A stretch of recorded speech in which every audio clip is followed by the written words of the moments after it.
Another day, another Source 2, I don't know how much I can handle. There are some clues pointing to the Source 2 update getting released this week, and if there's any time to refresh CSGO's Twitter profile every 2 minutes, it would be now. The GDC event starts this week, which is a game developer conference, an annual event that Valve likes to attend. It's considered one of the most important events in video game industry, and Valve absolutely kills it on these events. So much in fact, they announced Source 2 back in 2015, so maybe, just maybe, they've got some cool new tech to show us for a new Counter-Strike version released the same week. And there is a lecture on Tuesday regarding Open Source Game Development Summit, Simple Direct Media Layer Past, Present, and Future. This lecture sounds like it would showcase the open source software and tools used for Valve's game development, and talk about SDL, which is a cross-platform development library. Now this could end up being nothing Source 2 related, and they might reveal it another way through GDC, but I would still love to see this lecture. Outside of GDC, flying over to the United States Patent and Trademark Office, we now see some CS2 trademarks, and we even got a reveal of the exe file name.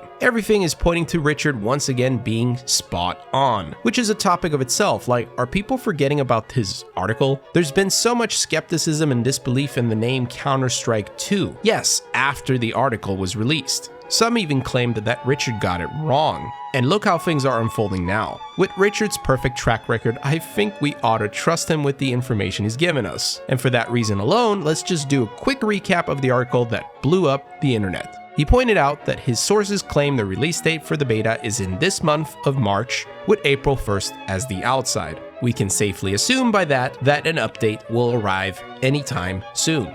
Richard's sources also stated they're working on 128 tick servers, which will most likely be ready at launch. This specific information is important and something we probably shouldn't just ignore. I've seen a lot of talks about a sub-tick system, basically offering variable tick rate, which makes little sense for CSGO. Why would this be an implementation to an FPS title that runs well as it is? If the sources claim 128 tick, yes, that specifically, not anything else, it's probably because it is. More from the article states the game is set to include a much improved matchmaking system with potential features that could match what Faceit has to offer in the future. And this version of Counter-Strike has already been tested by a group of professional players that were flown out to Valve's HQ.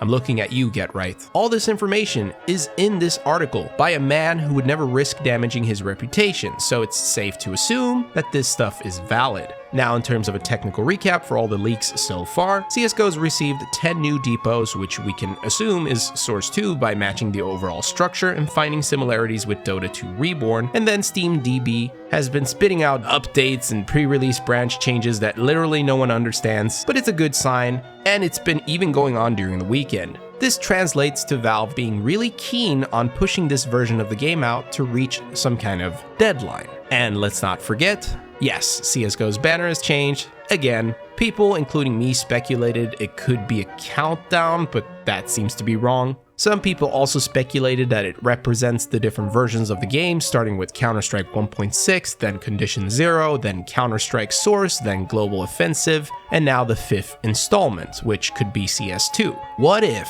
and I know this is crazy, the banner is meant to show us that the game is simply played with a team of 5? Insane theory, I know. Lastly, if there is going to be an update this week, when?